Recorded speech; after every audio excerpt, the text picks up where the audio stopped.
হাতে যদি একটা দামি আইফোন থাকে বা থাকতো, বা যদি একটা দামি দু চাকার গাড়ি মানে রয়্যাল এনফিল্ড টাইপের যেগুলো 2 লক্ষ বা 2.5 লক্ষ বা 3 লক্ষ টাকা, বা একটা 4 হুইলার এরকম যদি হতো, কত ভালো হতো না? প্রত্যেকের স্বপ্নে কি এইগুলোই ঘুরপাক খাচ্ছে যে একটা দামি আইফোন বা একটা 4 চাকার 4 হুইলার গাড়ি, এরম টাইপের স্বপ্ন যদি তোমাদের মাথার মধ্যে এই মুহূর্তে ঘুরপাক খেয়ে থাকে, এবং যদি মনে হয় যে সবাই কত না বড় লোক, এই ভাবনা চিন্তা যদি তোমাদের মধ্যে কাজ করে থাকে এই মুহূর্তে, বা যদি কোনো গার্জিয়ান দেখে থাকেন আমার এই ভিডিওটা, তাহলে বলবো ভিডিওটা স্কিপ না করে পুরোটা দেখতে। এবং আজকে একটা তিক্ত অভিজ্ঞতা থেকে কিন্তু এই ক্লাসটা আমি করাতে বাধ্য হচ্ছি, কারণ আমি প্রতিটা পয়েন্ট যখন বলবো তখন কিন্তু তার সাথে সাথে কোথা থেকে আমি ইনফরমেশন পেয়েছি, কিভাবে পেয়েছি, সব কিছুই কিন্তু তোমাদের বা আপনাদের কিন্তু জানাবই। তো সবাই বড় লোক, এই চিন্তায় বিভোর যুব সমাজ, এবং যেটা হচ্ছে কি ইএমআই এর ফাঁদ বলা ভুল, ইএমআই এর মরণ ফাঁদ। এবং শেষে, ভিডিও শেষে একটা কথা বলা আছে, সেটা হচ্ছে বাঁচান। শুধু এই টার্মটা কিন্তু এই ভিডিওটার জন্য যথেষ্ট, যে বাঁচান। তো দেখো, এই মুহূর্তে ভারতবর্ষের একটা ডেটা বলছি, সেটা হচ্ছে 65% জবলেস। মানে আমাদের ভারতবর্ষের জনসংখ্যার নিরিখে 65% মানুষ কিন্তু কর্মহীন, 65% মানুষের হাতে কোনো কাজকর্ম নেই। দেন বলছে যে এভারেজ ইনকাম 2 লাখ পার ইয়ার।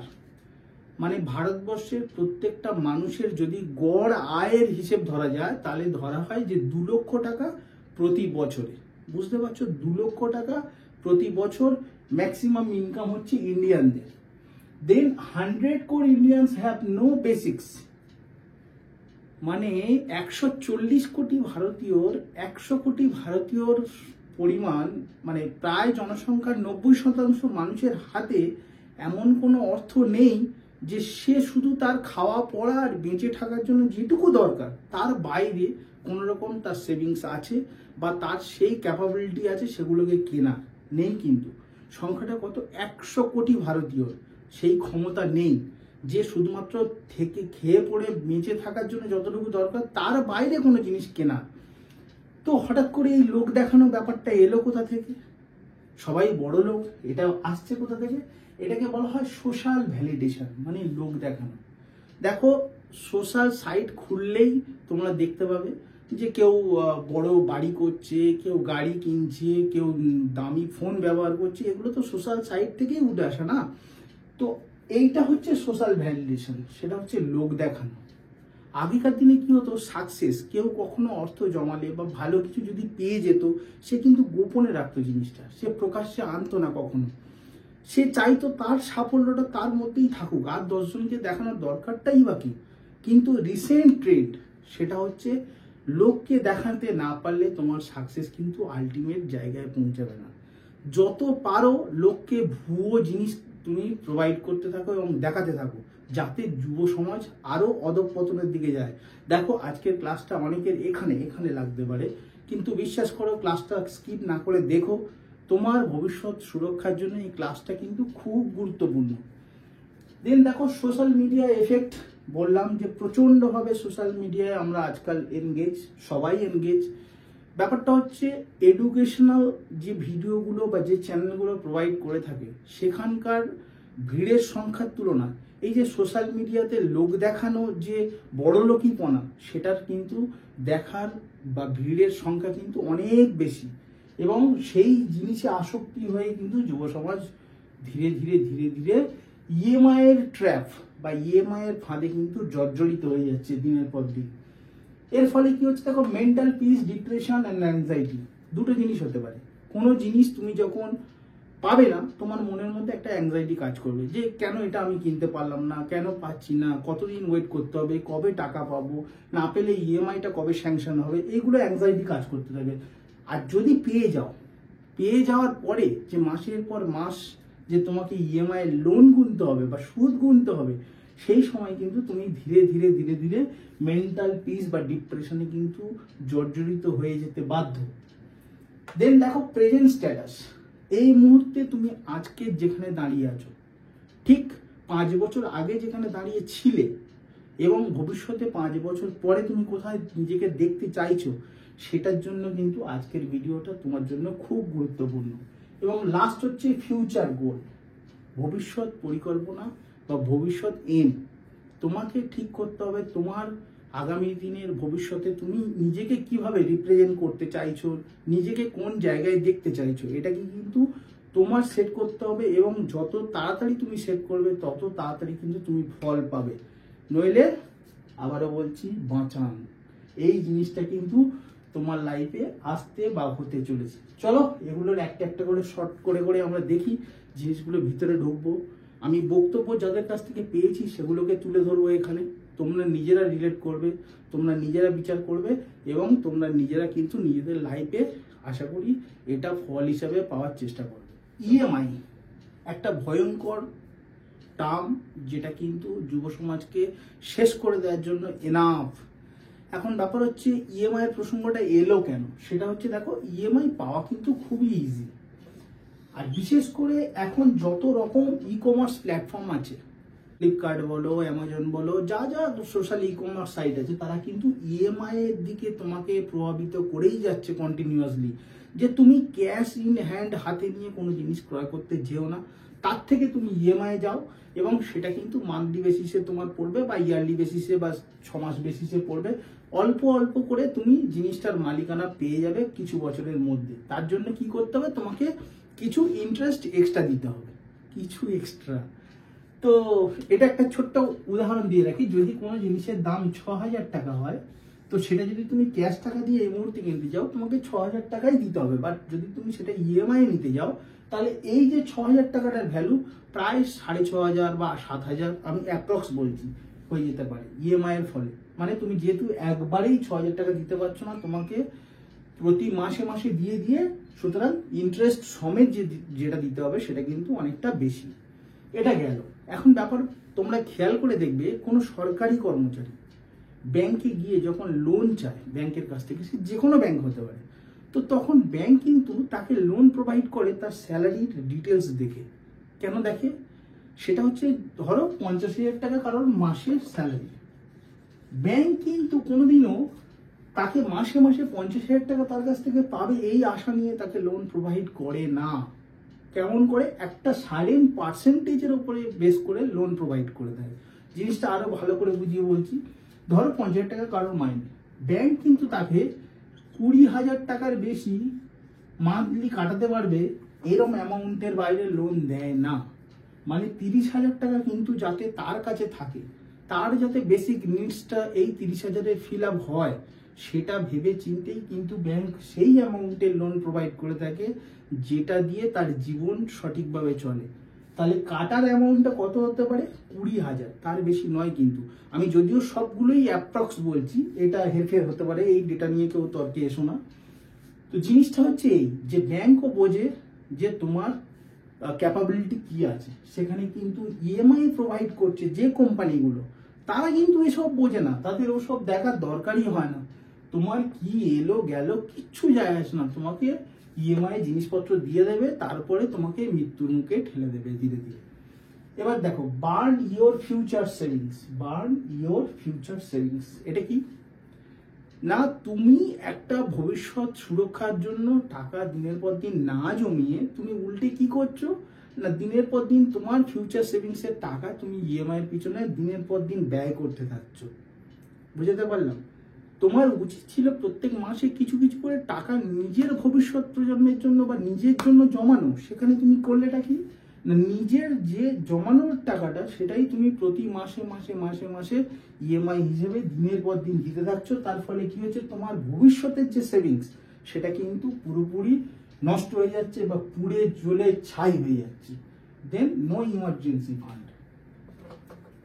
খেয়াল করে দেখো তো, তুমি সরকারি হসপিটালে না গিয়ে কোনো রকম প্রাইভেট যদি নার্সিংহোম বা হসপিটালে তুমি যদি একদিনের জন্য কোনো রকম ট্রিটমেন্ট নিতে যাও, তার অ্যামাউন্টটা বা তার কস্টটা কি লেভেলে হয়ে গেছে আজকাল। আমি কথায় কথায় বলছি, কলকাতার বাইপাসের যে কোনো বড় নার্সিংহোম, আমি নাম বলবো না, যে কোনো বড় নার্সিংহোমে তুমি একদিনে যদি অ্যাডমিশন নাও, তাহলে 30,000 প্রত্যেক দিন তোমার কিন্তু কস্ট আছে। অ্যামাউন্টটা কত বললাম? 30,000। 30,000 টাকা পার ডে খরচা আছে কলকাতার বাইপাসের যে কোনো বেসরকারি নার্সিংহোমে। সেখানে তোমার ইমার্জেন্সি ফান্ড বলতে কিছুই না যদি না থাকে, তুমি শুধু ইএমআই এর দোয়াই দিয়ে যদি তুমি ইমার্জেন্সি ফান্ড না ক্রিয়েট করতে পারো, তাহলে তো তুমি মানে সেই বলা যায় না যে স্বেচ্ছা মৃত্যু, তো স্বেচ্ছা মৃত্যুর দিকে তুমি কিন্তু এক পা বাড়িয়ে যাবে। দেন অ্যাক্টিভ অ্যান্ড প্যাসিভ ইনকাম। দেখো এই দুটো জিনিস কিন্তু খুব ভাইটাল। অ্যাক্টিভ ইনকাম মানে কি? যে ইনকামটা তোমার প্রত্যেক মাসে তোমার কাছে অ্যাসিওরলি আসে, সঠিকভাবে আসবে, তুমি নিশ্চিত যে আমার কাছে প্রতি মাসে এই অ্যামাউন্টটা কিন্তু আসবেই, সেটাকে বলা হয় অ্যাক্টিভ ইনকাম। আর প্যাসিভ ইনকাম কি? প্যাসিভ ইনকাম মানে সেই ইনকামের কোন রকম কিন্তু পরিধি নেই, মানে তুমি জানো আসতে পারে, আবার নাও জানো নাও আসতে পারে, এবং এটা কিন্তু ম্যাক্সিমাম ক্ষেত্রে ফিক্সড ইনকাম হয়। মানে অ্যাক্টিভ ইনকাম তুমি জানো যে তোমার স্যালারি 40,000 হোক, 50,000 হোক, 70,000, 1 লাখ যাই হোক না কেন, সেটা মাসের শেষে আমি ধরি 1 লাখ টাকা তোমার কাছে আসবেই। কিন্তু প্যাসিভ ইনকামের এরকম কোনো নিশ্চয়তা নেই। সেটা এরকম হতে পারে প্যাসিভ ইনকাম তোমার 1 লাখ ক্রস করে 1,10,000 আসতে পারে, আবার কখনো দেখা যেতে পারে কোনো কিছু এলোই না, জিরো। সেক্ষেত্রে তোমার ইনভেস্টমেন্ট বা ইএমআই পুরোটাই নির্ভর করবে কিন্তু তোমার নিজের ডিসিশনের ওপরে। নিজের ডিসিশন মিনস কি? এই অ্যাক্টিভ ইনকামের ওপরে, নট প্যাসিভ ইনকাম। যা কিছু তুমি হিসেব নিকেশ করবে তোমার জীবনযাত্রা, তোমার লাইফস্টাইলে, অবশ্যই সেটা যেন ডিপেন্ড আপন your active income, not passive income. কারণ তুমি জানোই না এখানে অনিশ্চয়তা কিন্তু ভর্তি। আর আজকের যুব সমাজ এই অ্যাক্টিভ ইনকামের পিছনে না পড়ে পুরোটাই পড়ে গেছে প্যাসিভ ইনকামের দিকে। প্যাসিভ ইনকামের ফলে যে টাকাটুকু আসছে, যার কোনো নিশ্চয়তা নেই, যার কোনো ভবিষ্যতে পরিকল্পনা নেই, সেই টাকাটা যে কিভাবে তারা ইনভেস্ট করবে, কোথায় ইনভেস্ট করবে, কিভাবে সেটাকে ইউটিলাইজ করবে, তার দিকভ্রান্ত হয়ে গিয়ে এই প্যাসিভ ইনকামের উপর ডিপেন্ড করে ইএমআই এর ফাঁদে কিন্তু পুরো যুব সমাজ জর্জরিত। দেন নেসেসিটি অ্যান্ড এক্সট্রা, এইটাও কিন্তু খুব ইম্পর্টেন্ট। নেসেসিটি মানে কি? যেগুলো হচ্ছে তোমার দরকার, এই মুহূর্তে দরকার, যেটা না হলে তোমার জীবনযাত্রা সত্যি বিঘ্নিত হচ্ছে।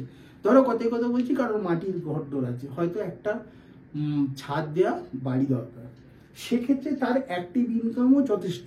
তো সে তো চাইবে না যে ইএমআই হোক আর ব্যাংক লোন হোক, যেভাবেই হোক, আমার এই নেসেসিটিটুকু কিন্তু যেন ইমিডিয়েট ফিল আপ হয়, কারণ তার ভরসার জায়গা কিন্তু তার অ্যাক্টিভ ইনকাম।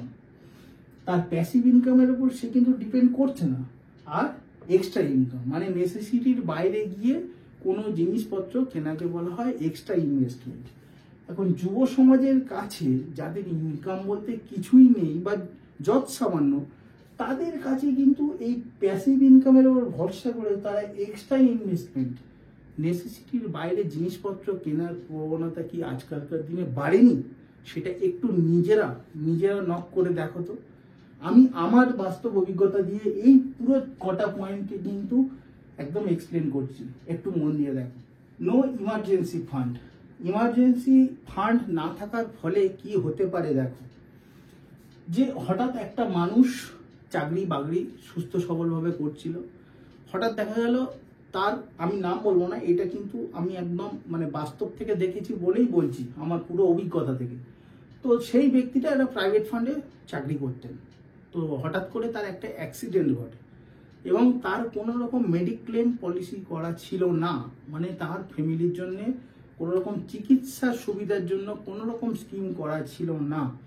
হঠাৎ করে যখন ইমার্জেন্সি হলো এবং ইমার্জেন্সি ফান্ড তার কাছে সেই পরিমাণে নেই, সেই ব্যক্তিটা কিন্তু রীতিমতো কিন্তু জীবন যুদ্ধের লড়াই করে হয়তো বেঁচে গিয়েছেন ভগবানের কৃপায়, বাট তার কিন্তু সেই সময় রিয়েলাইজেশনটা হয়েছিল যে আমি কেন এত ইনকাম করার পরেও আমি আমার জন্য ইমার্জেন্সি ফান্ড রাখতে পারিনি।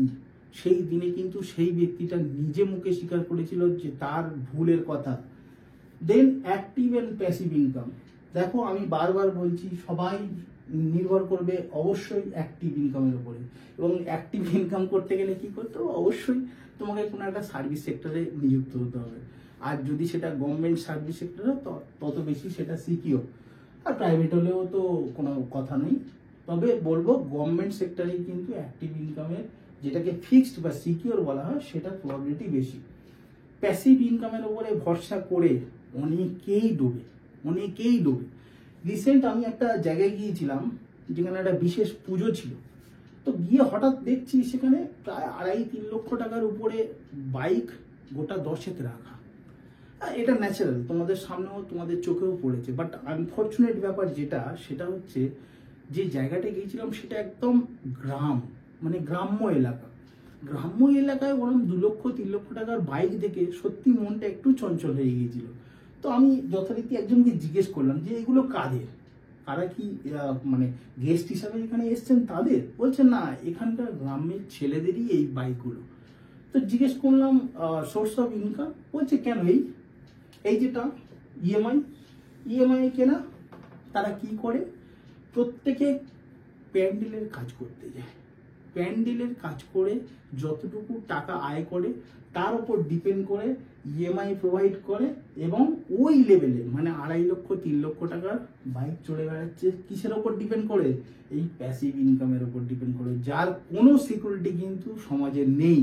যে কোনো মুহূর্তে জীবনে ধস আসতে পারে, জীবন তছনছ করে দিতে পারে। দেন এটা বললাম নেসেসিটি আর এক্সট্রা। দেখো রিসেন্টলি স্কুল সার্ভিস কমিশনের একটা দুর্ঘটনার ফলে প্রচুর শিক্ষক জবলেস। তো এনাদের একটা বাস্তব গল্প বলি। তো প্রত্যেকেই কেউ না কেউ তার নিজস্ব ফ্যামিলিতে থাকতেন একটা সময়, বাবা মা বাচ্চা বউ সবাইকে নিয়েই বসবাস করতেন। হঠাৎ করে এই চাকরি পাওয়ার প্রবণতাতে তাদের মধ্যে একটা ট্রেন্ড এলো যে একটু কলকাতামুখী হওয়া।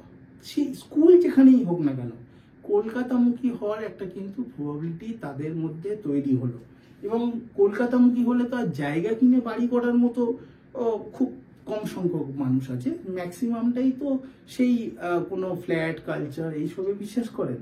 তো নর্মালি সেগুলো হলো কি, তারা কিন্তু এই নেসেসিটি দরকার ছিল না, হয়তো দরকার ছিল না, কারণ গ্রামের পরিবেশে বা গ্রাম্য এলাকায় যেখানে সে ব্রিঙ্গিং আপ হয়েছে, মানে বড় সড়ো হয়েছে বা জীবনযাত্রা করেছে, তার ফিউচার জেনারেশনও আশা করি ভালোভাবে কেটে যেত কিনা সেটা বলা খুব মুশকিল। বাট তারা কিন্তু এই এক্সট্রা ইনভেস্টমেন্টের ফাঁদে পড়ে কলকাতার বুকে বা শহরতলিতে কিন্তু তারা এই ফ্ল্যাট কালচার নিয়ে ইএমআই এর ফাঁদে কিন্তু জড়িয়ে গেল। এবং যখন দেখা গেল যে তাদের এই অ্যাক্টিভ ইনকামটাও কিন্তু আজকে জলে পড়ে গেল, তখন কিন্তু তারা সমস্যা লাস্টে ওই যে কি লিখেছিলাম বাঁচান, এই সিচুয়েশনে কিন্তু চলে এসেছে। তো বলবো নেসেসিটি বা কোনটা নেসেসিটি আর কোনটা এক্সট্রা বার্ডেন সেটা কিন্তু তোমাকেই ডিসিশন নিতে হবে, তোমার হয়ে কেউ বলে দেবে না। তোমাকেই ঠিক করতে হবে কোন জিনিসটা তোমার খুব এই মুহূর্তে প্রয়োজন, যেটা না হলে তোমার চলছে না, বা ভবিষ্যতে তোমার এটা ঠিক করতে হবে যে আমি ওটা নেব কি নেব না। মানুষ কি করছে, লোক কি করছে, লোকের কি হচ্ছে না হচ্ছে, এগুলো কখনো লোক দেখানোর জিনিসে তুমি পা বাড়িও না, এটা আমার একদম বলতে পারো অনুরোধ করা থাকলো। 2, নিজের ফিউচারকে তুমি যত তাড়াতাড়ি সিকিউর করতে পারবে, ফিনান্সিয়ালি যত তাড়াতাড়ি তুমি ফ্রিডম পাবে, ফিনান্সিয়ালি যত তাড়াতাড়ি ইন্ডিপেন্ডেন্ট হতে পারবে, ততই তোমার এবং তোমার পরিবারের কিন্তু লাভ। এবং সেটা তুমি যত তাড়াতাড়ি বুঝবে তোমার জন্য ততটাই ভালো। আর একটা কথা বলবো যে সাকসেস বা তোমার ইনকাম বা তোমার অর্থ প্রতিটা নিজের মধ্যে ধরে রাখার চেষ্টা করো। লোক দেখিয়ে কোনো লাভ নেই, কারণ বিপদে আপদে তোমার পাশে একমাত্র তুমিই থাকতে পারবে, বাকি কাউকে কোনোদিনও পাবে না, অ্যাটলিস্ট ফিনান্সিয়ালি হেল্প হিসেবে। সুতরাং নিজে স্ট্রং হতে হবে, নিজেকেই সেরকমভাবে তৈরি করো যাতে নিজে সুস্থ সবলভাবে একটা সুসামাজিক মানুষ হয়ে তুমি বাঁচতে পারো। এইটুকুই বলার। সবাই ভালো থেকো, হেলথ কনসিয়াস হও, অবশ্যই শরীরের যত্ন রেখো। চলো, দ্যাটস ইট, আজকে ক্লাস এইটুকুই।